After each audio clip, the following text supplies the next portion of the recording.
So if you're on your black arrow tool, the very first tool in your toolbar, you'll see these white dots, right? That'll let you resize it. But if you put your mouse over the corner of an object, you'll see this double-sided arrow. See that double-headed arrow? You can now rotate objects around as well. See how that works?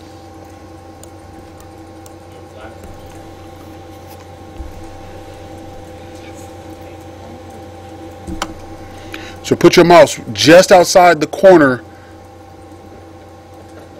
of that white square.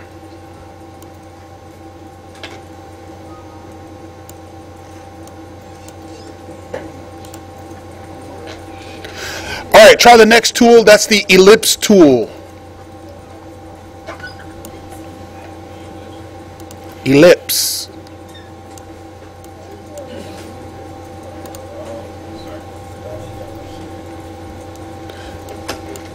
I don't know why, but I sometimes call it the oval tool. It's called the ellipse tool.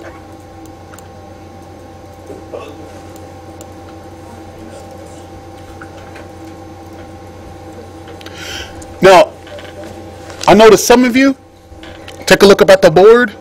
Some of you have a whole bunch of little things, and you get like windows that pop up like this. That lets me know one thing: you're not clicked on the black arrow tool when you try to move objects. Instead, the computer thinks you want to make more of them. So when you're clicked on the ellipse or any other tool in the toolbar, you must go back to the black arrow, the selection tool, in order to move those or to make changes to them.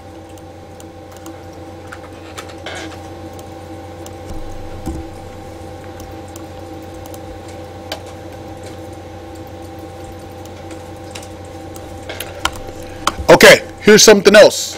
Go back to your ellipse tool. Now this time, before you make an ellipse, take a look up at the screen. Before you make an ellipse, hold down Shift on your keyboard. When you hold down Shift on your keyboard and you make an ellipse, now how is that different than what you were doing before? How's that different?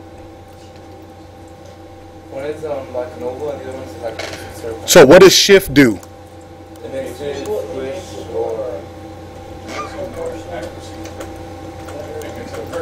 It makes a perfect circle. Okay, that shift technique is used a lot in all these design programs. So go back to your rectangle tool, hold down Shift, and you'll notice when you use the rectangle tool now, what does that do? When you hold down Shift, it makes a perfect square. If you let go now, it's going to make a rectangle. So if you want a perfect square, hold down Shift. If you want a perfect circle, hold down Shift. If you want to make Easter eggs, then don't hold down Shift.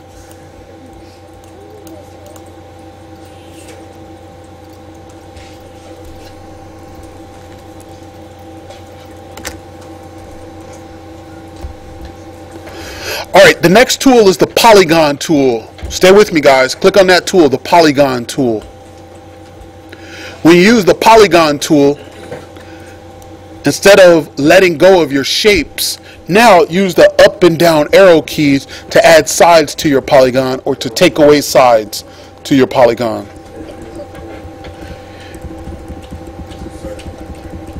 If you just hold on to the up button, yeah, you'll make so many sides that it makes a circle. How many sides does the stop sign have? 3. A stop sign has 3 sides. It's an octagon, right? So you got 3, 4, 5, 6, 7, 8. Now if you hold down Shift again, it'll make a perfect octagon.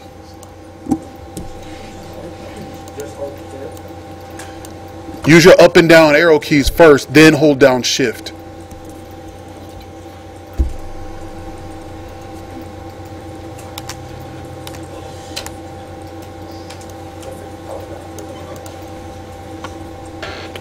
So make a stop sign.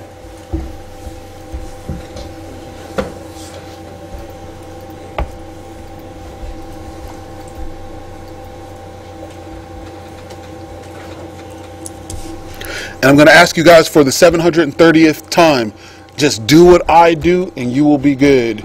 If you're going off doing other stuff, You're going to miss the boat, and you're going to be trying to ask me questions on how I did it later.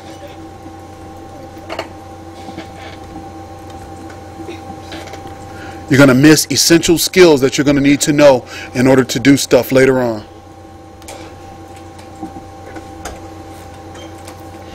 All right, here's a new key command. Control A on your keyboard. Control A stands for all. Now hit delete on your keyboard, and you should have a blank document. Go back and do Control 0, and that brings your document out to full screen again.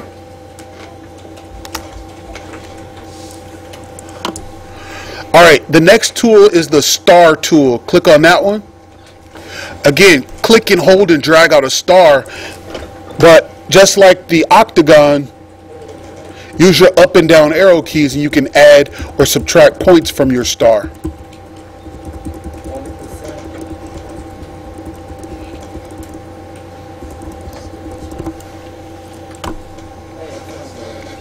Again, make sure you click back on your move tool so that you can move the star.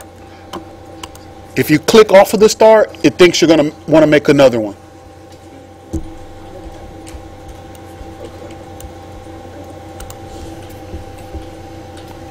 So use your up and down arrow keys to add and subtract points.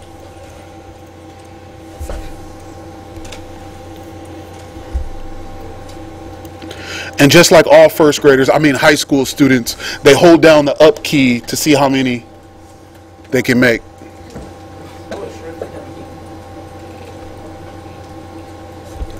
Don't they?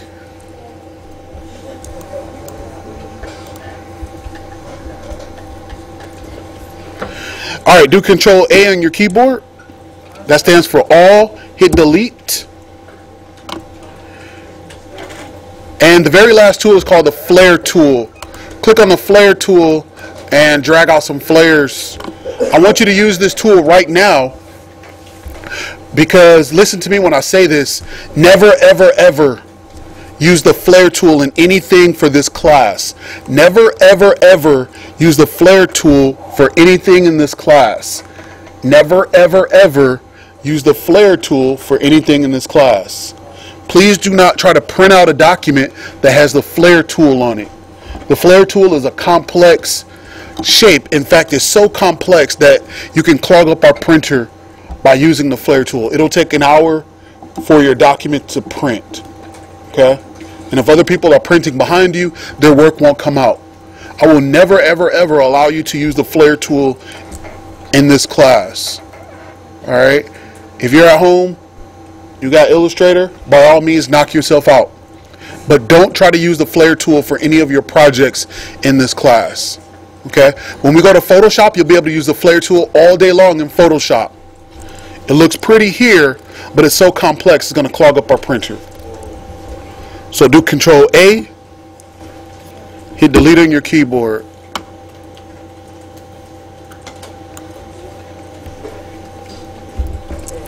Alright, next I want you to go to Window, Color.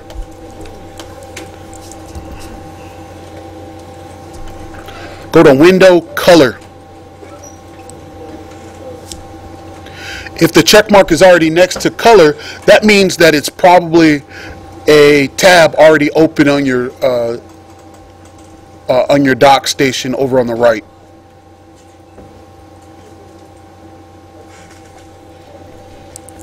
The next one I want you to find is Window Stroke. Go to Window Stroke.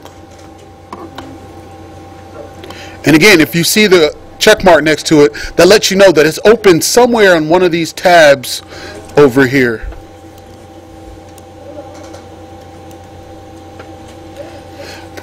But take a look up at the screen. You can drag out these tabs and you can drag out these windows and you can rearrange them. So if you don't want any of these, you can drag them back.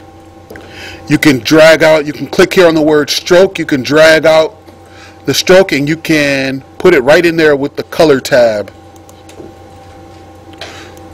So you can customize Illustrator however way you want to. I can collapse these back now, or I can close them out, and now I just have the ones that I use frequently right here.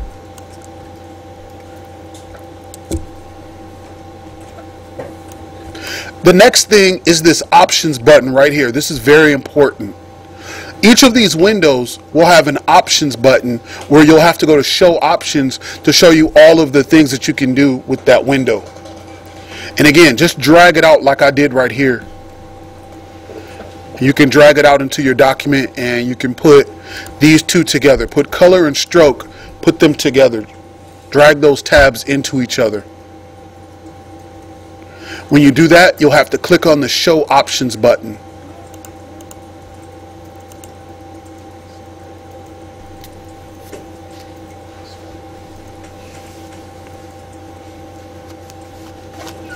We all good? Does everybody see where I'm at?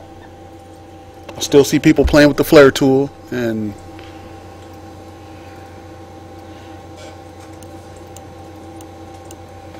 I'm gonna go home and cry.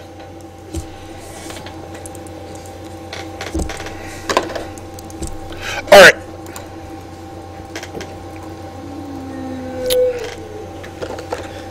Thank you. What we're going to do now, though, is we're going to start putting color into different shapes. So what I want you to do now is I want you to make 3 shapes. I want you to make one rectangle that has a fill color and no stroke. I want you to make a circle that has a different color.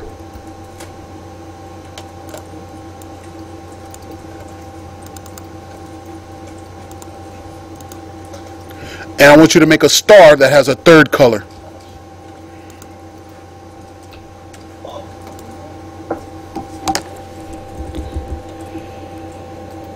And make your screen look very, very similar to mine on the board.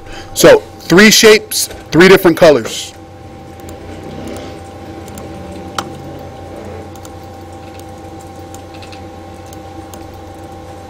And slightly overlap them like I did here. Do you want stroke on all 3 of them? No strokes on any of these. 3 shapes, 3 different colors. And if it takes you longer than 10 seconds,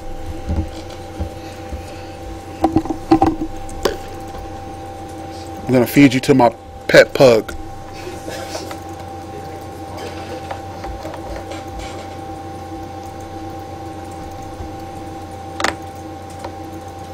How do you change the color of a shape?